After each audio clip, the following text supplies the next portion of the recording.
اعوذ باللہ من الشیطان الرجیم بسم اللہ الرحمن الرحیم۔ دوستو، اسلام کسی قوم، قبیلے یا ذات برادری کا نام نہیں ہے۔ ایسا نہیں ہے کہ جو شخص بھی مسلمان کے گھر پیدا ہو جائے وہ اپنے آپ خود بخود مسلمان ہے اور مسلمان بننے کے لیے اس کو کچھ بھی نہیں کرنا پڑے گا۔ جس طرح سے برادریاں، جو بہت ساری برادریاں ہیں، پٹھان، سید، انصاری، منصوری وغیرہ وغیرہ، ان برادریوں اور خاندانوں میں پیدا ہونے والا ہر بچہ خود بخود اسی برادری کا ہو جاتا ہے اور اس کو پٹھان، سید، انصاری، منصوری وغیرہ بننے کے لیے کچھ کرنا نہیں پڑتا۔ لیکن اسلام ایسا کچھ نہیں ہے۔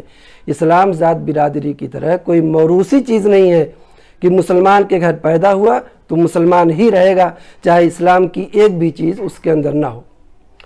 دوستو، اسلام نام ہے اس دین کا اور اس طرح زندگی گزارنے کا جو اللہ کے آخری رسول حضرت محمد صلی اللہ علیہ وسلم اللہ کی طرف سے لے کر آئے تھے، اور جو طریقہ قرآن پاک اور اللہ کے رسول کی حدیثوں میں بتایا گیا ہے۔ لہذا جو کوئی اس دین کو اختیار کرے گا اور رسول کے طریقے پر چلے گا وہی اصلی مسلمان ہے، اور جو لوگ اس دین کو نہ جانتے ہوں، نہ اس پر چلتے ہوں، وہ نام کے تو مسلمان ہو سکتے ہیں، حقیقت میں مسلمان نہیں ہو سکتے۔ گویا اصلی اور حقیقی مسلمان بننے کے لیے دو باتوں کی ضرورت ہے۔ ایک ہے کہ ہم اسلام کی ضروری اور بنیادی باتیں جانتے ہوں، دوسرے یہ کہ ہم ان ضروری اور بنیادی باتوں کو دل سے مانیں اور اس کے مطابق چلیں۔ اسی کا نام اسلام ہے اور مسلمان ہونے کا یہی مطلب ہے۔ اسے ہم یوں بھی کہہ سکتے ہیں کہ اسلام کی ضروری اور بنیادی باتوں کا علم حاصل کرنا اور اس پر عمل کرنا ہر مسلمان کے لیے لازمی اور ضروری ہے۔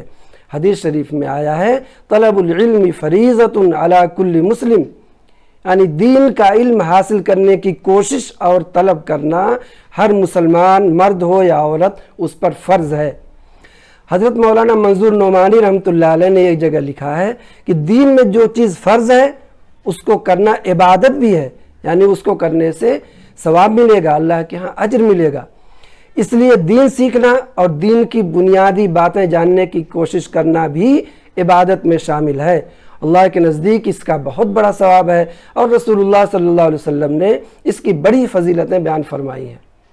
ترمذی شریف کی حدیث ہے، اللہ کے رسول نے فرمایا کہ جو شخص دین سیکھنے کے لیے گھر سے نکلے وہ جب تک اپنے گھر واپس نہ آئے وہ اللہ کے راستے میں ہے۔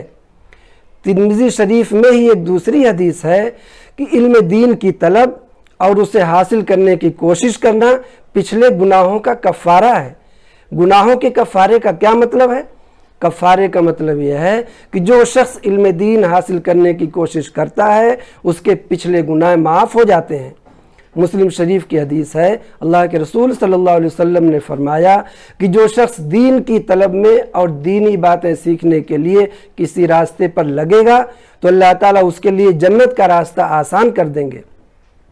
ان تمام باتوں کا خلاصہ یہ ہے کہ اسلام کی ضروری باتوں کا علم حاصل کرنے کی کوشش کرنا ہر مسلمان پر فرض ہے، چاہے وہ امیر ہو یا غریب، جوان ہو یا بوڑھا، پڑھا لکھا ہو یا ان پڑھ، مرد ہو یا عورت، سب پر فرض ہے۔ ابھی ہم نے اوپر جو حدیثیں پیش کی ہیں ان سے بھی یہ معلوم ہوا کہ دین کا علم حاصل کرنے میں جو وقت لگتا ہے، اس کے لیے جو محنت اور مشقت کرنی پڑتی ہے، اللہ کے ہاں اس کا بہت بڑا اجر و ثواب ملے گا۔ اس لیے ہم کو یہ طے کر لینا چاہیے کہ ہم دین سیکھنے اور اسلام کی بنیادی باتوں کا علم حاصل کرنے کی کوشش ضرور کریں گے۔ اب سوال یہ ہے کہ جن لوگوں نے وقت پر علم دین حاصل نہیں کیا اور اب عمر زیادہ ہو جانے کی وجہ سے یا کام کاج میں مشغولیت اور مصروفیت بڑھ جانے کی وجہ سے کسی اسلامی درسگاہ میں جا کر وہ باقاعدہ طالب علم بن کر دین کا علم حاصل نہیں کر سکتے، وہ کس طرح دین سیکھیں؟ دین سیکھنا ان کے لیے بھی ضروری اور لازمی ہے، تو ان کے دین سیکھنے کے بہت سے طریقے ہیں، بہت آسان طریقے ہیں۔ مثال کے طور پر اگر وہ پڑھے لکھے ہیں تو دین کی معتبر کتابوں کا مطالعہ کریں۔ اگر پڑھے لکھے نہیں ہیں یا بہت کم پڑھے لکھے ہیں تو پڑھے لکھے لوگوں سے کتابیں پڑھوا کر سنیں۔ اگر گھروں میں، چوپالوں میں، مسجدوں میں ایسی کتابیں پڑھنے اور سننے سنانے کا رواج ہو جائے تو ہر عمر اور ہر طبقے کے مسلمانوں میں دین کا علم عام ہو سکتا ہے۔ آج کے ڈیجیٹل دور میں انٹرنیٹ، یوٹیوب وغیرہ بھی دین کی باتیں سیکھنے میں بہت معاون ہو سکتے ہیں، لیکن ان تمام وسائل حاصل کرنے میں اس بات کا خیال رکھنا ضروری ہے کہ آپ کس کی کتاب سے دین سیکھ رہے ہیں، کس کے ویڈیو سے دین سیکھ رہے ہیں۔ جس سے آپ سیکھ رہے ہیں وہ مصنف یا وہ باتیں پیش کرنے والا معتبر ہونا چاہیے، قابل اعتبار عالم دین ہونا چاہیے، قابل اعتبار کتاب ہونی چاہیے، قابل اعتبار وہ پیش کرنے والی شخصیت ہونی چاہیے۔